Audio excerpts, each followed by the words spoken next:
नमस्कार दोस्तों। REET 2022 second grade शिक्षक भर्ती 2022 की जो साथी तैयारी कर रहे हैं उनके लिए शिक्षा मनोविज्ञान की ये रहेगी क्लास नंबर 16। दोस्तों, चल रहा था हमारा अधिगम और अधिगम की है ये क्लास नंबर 7, जिसके अंदर आज हम देखने वाले हैं अधिगम के अंदर, अधिगम सिद्धांतों के अंदर बंडूरा का सामाजिक अधिगम सिद्धांत। दोस्तों, बहुत ही इंपॉर्टेंट टॉपिक और एक क्वेश्चन अधिगम के सिद्धांतों से आता है। सिद्धांतों को एक एक करके हम डीपली पढ़ रहे हैं मित्रों। चाहे सेकंड ग्रेड की कर रहे हो, चाहे रीट या थर्ड ग्रेड की आप तैयारी कर रहे हो, तो मित्रों प्रत्येक क्लास प्लेलिस्ट बनी हुई है, एक एक क्लास वहां पर मिल जाएगी और संपूर्ण कोर्स कुचामन ऑनलाइन क्लासेज के माध्यम से आपको उपलब्ध करवाया जा रहा है। वहां से भी आप एक एक क्लास, हर क्लास के नोट्स, प्रश्न उत्तर प्राप्त कर सकते हैं। दोस्तों, तो चलते हैं आज की क्लास की ओर। जो भी साथी रीट और सेकंड ग्रेड या थर्ड ग्रेड की तैयारी के हैं वो हमारे साथ जुड़ जाइए मित्रों। वीडियो को लाइक, शेयर और जो भी नए साथी है चैनल को जरूर सब्सक्राइब करें। आज हम जो बात करने वाले हैं मित्रों, वो बात करने वाले हैं बंडूरा का जो सिद्धांत है। कौन सा सिद्धांत है? सामाजिक अधिगम का सिद्धांत। इसके बारे में चलते हैं मित्रों, देखते हैं क्या है बंडूरा का यह सिद्धांत। एक एक चीज के बारे में देखिए मित्रों। सामाजिक अधिगम का सिद्धांत प्रतिपादक कौन है? अल्बर्ट बांडूरा। दोस्तों, कहां के निवासी है ये? कनाडा के निवासी है। इनके सहयोगी कौन थे? वाल्टर। देखिए मित्रों, सामाजिक अधिगम का सिद्धांत दिया था अल्बर्ट बांडूरा ने, जो कनाडा के निवासी थे, और अल्बर्ट बांडूरा का इसमें सहयोग किया था वाल्टर ने। अब देखिए, इस सिद्धांत में छोटे बालक पर प्रयोग किया गया। बालक था अल्बर्ट। दोस्तों, अल्बर्ट पर बेबी डॉल और जोकर इसमें काम लिए गए, यानी प्रयोग किन पर किया गया? बेबी डॉल और जोकर पर। और छोटा बालक एक लिया, उस पर एक प्रयोग किया, फिर बहुत सारे बालकों पर अलग अलग प्रयोग इसके अंतर्गत किया गया। सब कुछ जानकारी आगे जब हम प्रयोग करेंगे वहां पर मिलेगी आपको। इस सिद्धांत में अनुकरण पर बल दिया गया। किस पर बल दिया गया इस सिद्धांत में? अनुकरण के द्वारा सीखने पर। कैसे सीखेंगे वो सिद्धांत में बताएंगे। ये प्रेक्षण द्वारा सीखने पर भी बल देता है। नोट, जो प्रेक्षण विधि हम पढ़ते हैं उसके प्रतिपादक कौन है? अब यहां पर सीखने वाली बात यह है कि इस सिद्धांत में हमने अनुकरण पर बल दिया है। अनुकरण किसी और का जो कर रहा है वही हम करें, समझे मित्रों। और यह प्रेक्षण पर भी बल देता है, यानी प्रेक्षण द्वारा सीखने पर भी बल देता है। मतलब प्रेक्षण विधि का जन्मदाता कौन बन गया? प्रतिपादक कौन हो गया है? अल्बर्ट बांडूरा हो गया है। दोस्तों, अब देखिए बांडूरा ने क्या कहा। व्यक्ति का व्यवहार संज्ञान व प्रत्याशा द्वारा प्रमाणित होता है। जो व्यक्ति का व्यवहार है वो संज्ञान व प्रत्याशा के द्वारा प्रमाणित होता है। आगे देखिए मित्रों, आगे चलते हैं। दूसरी बार बांडूरा ने क्या कहा है? सामाजिक अधिगम अवलोकन, अनुकरण तथा अंतः क्रिया द्वारा सीखा जाता है। समाज का अधिगम, समाज के बारे में सीखना। कैसे? समाज के बारे में आप अवलोकन करके, समाज जो कर रहा है उसका अनुकरण करके, समाज के बारे में अंतः क्रिया करके, समाज से अंतः क्रिया करके आप क्या कर सकते हैं? सामाजिक अधिगम कर सकते हैं। इसका आधार वाक्य देखिए मित्रों। व्यक्ति दूसरे के व्यवहार को देखकर सीखता है। मतलब व्यक्ति जो सीखता है वो किसके द्वारा? दूसरा जो व्यवहार करता है उसके व्यवहार को देखकर सीखता है। दोस्तों, सामाजिक अधिगम कहते किसको है? जो सिद्धांत हम पढ़ रहे हैं इसके अंदर सामाजिक अधिगम है। यह होता क्या है? समाज द्वारा स्वीकार किए जाने वाले, समाज के द्वारा स्वीकार किए जाने वाले व्यवहार को अपनाना तथा वर्जित व्यवहार को नकारना ही सामाजिक अधिगम है। कहना का मतलब क्या है? सामाजिक अधिगम है क्या? समाज के अंदर जो व्यवहार चल रहा है या समाज जिस व्यवहार को अपना रहा है उसको ही हमको अपनाना है, और समाज जिस व्यवहार को नहीं अपना रहा है, वर्जित कर रहा है, उसको नहीं अपनाना। यही है आपका सामाजिक अधिगम। दोस्तों, समाज के बारे में प्रचलित व्यवहार, जो समाज में प्रचलित व्यवहार है उसको सीखना ही क्या है? सामाजिक सीखना या सामाजिक अधिगम है। दोस्तों, आगे देखिए। सामाजिक अधिगम सिद्धांत को व्यवहारवाद व संज्ञानात्मक, यानी व्यवहारवाद और जो आपका संज्ञानात्मक है, जो अधिगम सिद्धांत है, इनके बीच की योजक कड़ी कहा जाता है। व्यवहारवाद और गेस्टाल्टवाद के बीच की कड़ी कौन सा है आपका? सामाजिक अधिगम सिद्धांत है, क्योंकि जो ये आपका सिद्धांत है ये ध्यान, स्मृति, प्रेरणा यानी मेमोरी तीनों को संयोजित करता है दोस्तों। इसलिए अल्बर्ट बंडूरा को प्रथम मानव व्यवहार संज्ञानवादी कहते हैं। प्रथम मानव व्यवहार संज्ञानवादी कहते हैं, व्यवहारवादी भी कहते हैं, संज्ञानवादी, दोनों के नाम से अल्बर्ट बांडूरा को जाना जाता है। अब मित्रों देखिए, अल्बर्ट बांडूरा का जो सामाजिक अधिगम का सिद्धांत है, इसके अन्य नाम यानी उपनाम क्या क्या है उनके बारे में देखते हैं। अन्य नाम, प्रत्यक्ष अधिगम का सिद्धांत, क्योंकि समाज के बारे में सिद्धांत है, समाज में हम जो कुछ सीखते हैं वो हम प्रत्यक्ष सीखते हैं। प्रतिरूप अधिगम सिद्धांत, किसी और का प्रतिरूप बनाना, फोटो लेना समझ लो, ये जो समाज में होगा वही हम करेंगे, मतलब प्रतिरूप अधिगम। अवलोकन अधिगम सिद्धांत, अवलोकन या अनुकरण एक ही बात हो गई, जैसा कोई समाज में दूसरा कर रहा है वैसा ही हमें करना, अवलोकन करना उसका। सामाजिक संज्ञानात्मक सिद्धांत और अनुकरण सिद्धांत, ये सभी किसके नाम है? आपके बंडूरा के सामाजिक अधिगम सिद्धांत के ही नाम है दोस्तों। लिंडग्रेन के अनुसार क्या कहा? सामाजिक अधिगम की प्रक्रिया संपर्क के कारण आरंभ होती है। मतलब जो सामाजिक अधिगम है ये शुरू कहां से होता है? जब हम किसी के साथ संपर्क करते हैं या समाज में संपर्क करते हैं, वहां से यह प्रारंभ होता है दोस्तों। अब जो हम सिद्धांत पढ़ने वाले हैं उससे पहले इसको प्रभावित करने वाले कारक देख लेते हैं, या बाद में देखें? चलो बाद में देखते हैं, पहले बंडूरा का प्रयोग है उसको समझेंगे और उसके बाद बंडूरा ने जो प्रयोग किया था वो एक बेबी डॉल पे किया था। किस पे किया था? बेबी डॉल पे। अब देखिए क्या उसने प्रयोग किया, एक एक चीज अच्छी तरह प्रयोग को समझिए मित्रों, ऐसा प्रयोग आपको कहीं समझने का मौका नहीं मिलेगा। तो ये चित्र है आपके सामने, ये इस पर बेबी डॉल पे क्या कर रहा है बालक? क्रोध कर रहा है। क्यों कर रहा है क्रोध, इसके बारे में भी जानकारी देंगे। थोड़ा ध्यान से समझने का प्रयास करना मित्रों, मात्र 5 से 7 मिनट का प्रयोग है, समझ लेना, पूरा आपको याद रह जाएगा। इस प्रयोग में बंडूरा ने बच्चों को 5 मिनट की फिल्म दिखाई। देखिए सबसे पहले बंडूरा क्या करता है, कुछ बच्चों को लेकर आता है, ये मानकर चलो 30 बच्चे हैं, 30 बच्चों को उसने क्या दिखाई है? एक फिल्म दिखाई है 5 मिनट की। फिल्म में एक कमरे में बहुत से खिलौने रखे थे, उन खिलौनों में एक बॉबी डॉल यानी बड़ा गुड्डा रखा था। एक बालक कमरे में प्रवेश करता है और खिलौनों के प्रति क्रोध प्रकट करता है और एक खिलौने के प्रति आक्रामक हो जाता है। यहां तक का भाग सभी बालकों को सिखाया गया। जो ये चीज अभी तक हम पढ़ी है, ये हमने 30 बालकों को दिखाई, और 30 बालक है वो क्या होते हैं उस चीज को देखते हैं। और जो फिल्म में क्या दिखाया गया, जो आपकी फिल्म थी उसके अंदर क्या है कि एक बालक है वो जो बहुत सारे खिलौने रखे थे उसमें घुसता है, और जो बेबी डॉल ने बड़ा गुड्डा रखा हुआ था उस पर वो क्रोध प्रकट करता है। ये चीज उन बालकों को फिल्म के अंदर दिखाई जाती है। इतना कार्य 30 बालकों को दिखाया गया। इसके बाद क्या किया बंडूरा ने? क्या किया कि जो 30 बालक थे, मैं बता रहा हूं ये नहीं 30 ही थे, मैं आपको प्रयोग की दृष्टि से बता रहा हूं, जो 30 बालक थे उनको 3 भागों में बांट दिया, 10 10 10। अब 3 भागों में बांटकर क्या करता है देखिए, उसके बाद बालकों को 3 समूह में बांट दिया गया। देखिए पहला समूह 10 बालकों का यहां पे देखिए, पहले समूह को उसके आगे की फिल्म दिखाई जिसमें उस बालक को क्रोध के लिए दंडित किया गया। जो बालक क्रोध कर रहा था ना बेबी डॉल पे, उसके लिए उस बालक को क्या किया गया? यहां पे दंडित किया गया। यह फिल्म 10 बालकों को जो उसके सामने थे उनको दिखाई। दूसरा समूह है जिसमें 10 बालक और है, दूसरे समूह को आगे दिखाया गया। आगे क्या दिखाया गया? जो फिल्म के अंदर बालक बेबी डॉल पे क्रोध कर रहा है ना, क्रोध के बदले बालक को क्या दिया गया? यहां पे पुरस्कार दिया गया।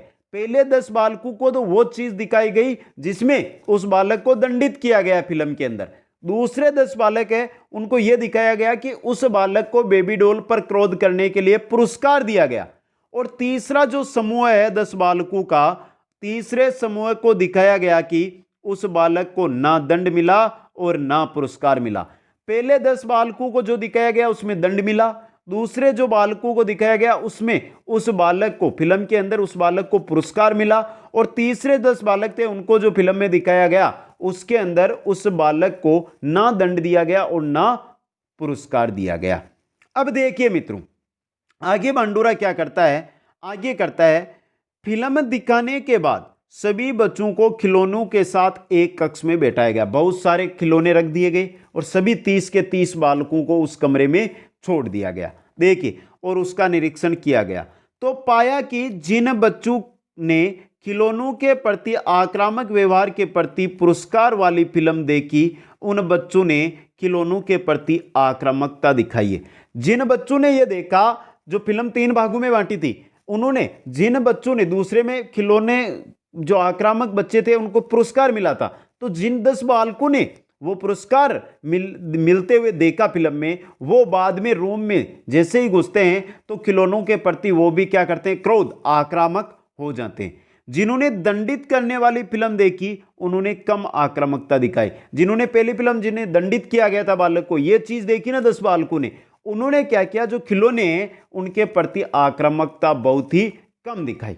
बाकी जो 10 बालक है वो क्या रहे, साइलेंट रहे। मित्रों अब देखिए यहां से, इस प्रयोग के आधार पर बंडूरा ने यह निष्कर्ष निकाला कि छोटे बच्चों को यह नहीं पता होता है कि उनको क्या सीखना चाहिए और क्या नहीं सीखना चाहिए, इसलिए बच्चों के सामने हमेशा आदर्श व्यवहार के प्रतिमान को प्रस्तुत करना चाहिए। छोटे बच्चों के सामने जैसा आप प्रस्तुत करोगे वैसा ही वो आपके सीखेंगे। मतलब समाज जैसा छोटे बच्चों के सामने आएगा वैसा ही अधिगम छोटे बालक समाज से करेंगे। यही था सामाजिक अधिगम का सिद्धांत। दोस्तों अब मित्रों, यहां पर हमने सामाजिक अधिगम का सिद्धांत में जो बंडूरा ने प्रयोग किया था वो देख लिया है। लेकिन मित्रों, इस सामाजिक अधिगम सिद्धांत को प्रभावित करने वाले सामाजिक और मनोवैज्ञानिक कारक है।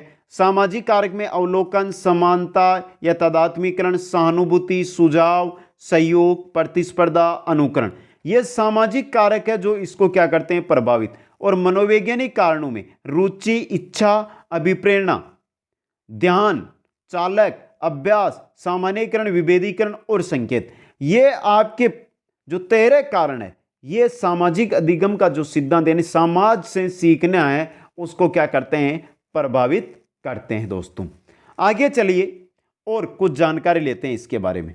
जानकारी क्या है वो आपके सामने। बंडूरा द्वारा बताए गए सामाजिक अधिगम सिद्धांत में व्यक्ति अपने आप को निम्नलिखित क्रियाओं द्वारा संतुलित रखता है। एक व्यक्ति, जो सामाजिक अधिगम सिद्धांत है उसके अनुसार अपने आप को संतुलित कैसे रखे, इसके लिए बंडूरा ने 3 क्रियाएं बताई। ये 3 क्रियाएं कौन कौन सी है देखिए मित्रों। स्व नियंत्रण, स्व निर्देशन, स्व पुनर्बलन। स्व नियंत्रण के 3 भाग होते हैं। स्व निरीक्षण, अपने आप के व्यवहारों को देखकर निरीक्षण करना, खुद के व्यवहार का निरीक्षण करना होता है स्व निरीक्षण। विवेकपूर्ण निर्णय, जो निर्णय ले रहे हैं समाज में वो विवेकपूर्ण होने चाहिए। और स्व अनुक्रिया, खुद उस निर्णय के अनुसार क्रिया करनी चाहिए। यह है स्व नियंत्रण। दूसरा है स्व निर्देशन।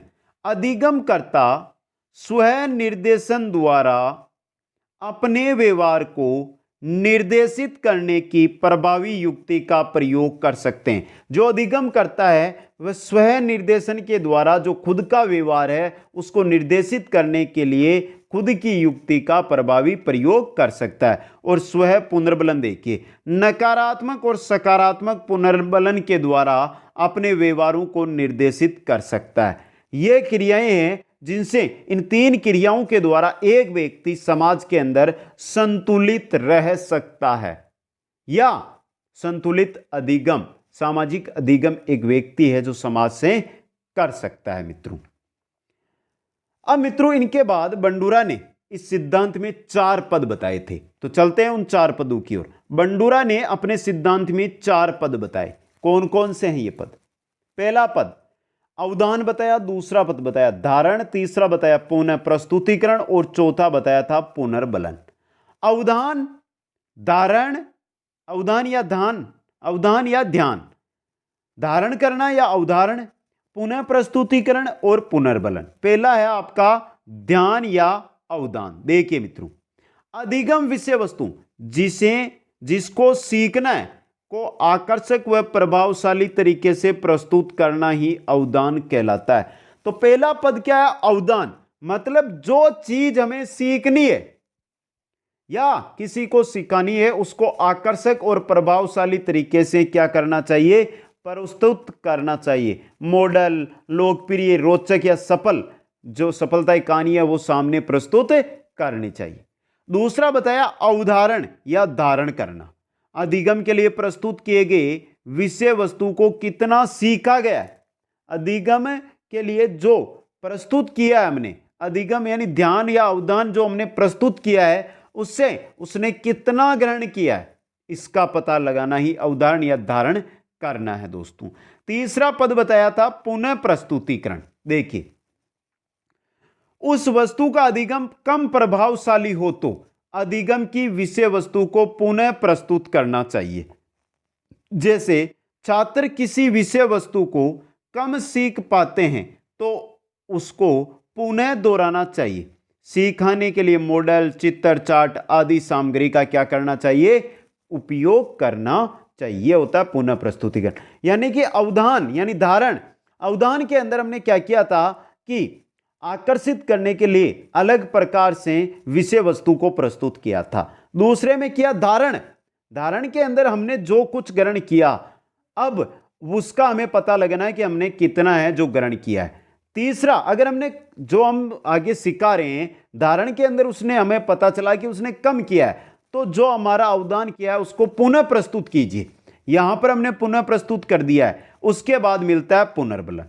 देखिए, विषय वस्तु की पुनः प्रस्तुतिकरण के पश्चात यदि बालक अधिगम की प्रतिपुष्टि कर दे तो यह प्रतिपुष्टि ही पुनर्बलन है। हमने पुनः प्रस्तुतिकरण किया, पुनः प्रस्तुतिकरण के बाद बालक ये बोले कि मुझे अधिगम हो गया, मैंने सब कुछ सीख लिया है, तो यही क्या है, पुनर्बलन है दोस्तों। बालक यदि उसे अच्छी तरह सीख लेता है उसकी प्रशंसा द्वारा उसे प्रेरित करना चाहिए। अगर बालक ने उसको अच्छी तरह सीखा इन 4 प्रक्रियाओं में तो उसकी प्रशंसा करना आपका अधिकार है, उसकी प्रशंसा कीजिए मित्रों।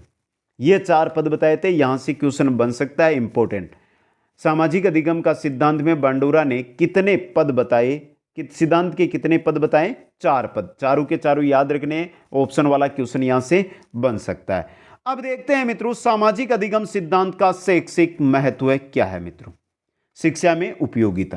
पहला, शिक्षक छात्रों के सामने, शिक्षक है जो छात्रों के सामने आदर्श व्यवहार वाले प्रतिमान यानी मॉडल प्रस्तुत करें जिनमें आदर्शता हो, क्योंकि यह सामाजिक अधिगम है, समाज के द्वारा, समाज का हिस्सा एक शिक्षक है, तो शिक्षक को हमेशा आदर्श व्यवहार है वो बालकों के सामने करना चाहिए। बुरे व्यवहार उपस्थित ना होने दे शिक्षक, शिक्षक है जो खुद में बुरे व्यवहार उपस्थित ना होने दे छात्रों के सामने। स्वयं नियंत्रण की विधि अपनाए, खुद को नियंत्रण कैसे किया जाए यानी खुद को नियंत्रित करे, इस विधि का शिक्षक को अपनाना चाहिए। अध्यापक विश्वास दृढ़ करने वाले संदेश देकर वह अन्य व्यक्तियों की सफलताओं को दिखाकर तथा स्वयं के अनुभव द्वारा विद्यार्थियों में स्वयं प्रभावशीलता का विकास कर सकते हैं। अध्यापक है जो बालकों के सामने क्या करें, छात्रों के सामने विश्वास दृढ़ यानी कि विश्वास करने वाले संदेश दें, सफल व्यक्तियों की कहानियां बताएं, स्वयं का जो अनुभव है वो बालकों के सामने रखें जिनमें बालकों के अंदर प्रभावशीलता उत्पन्न होगी, विकास होगा दोस्तों। तो यह था हमारे सामाजिक अधिगम का सिद्धांत।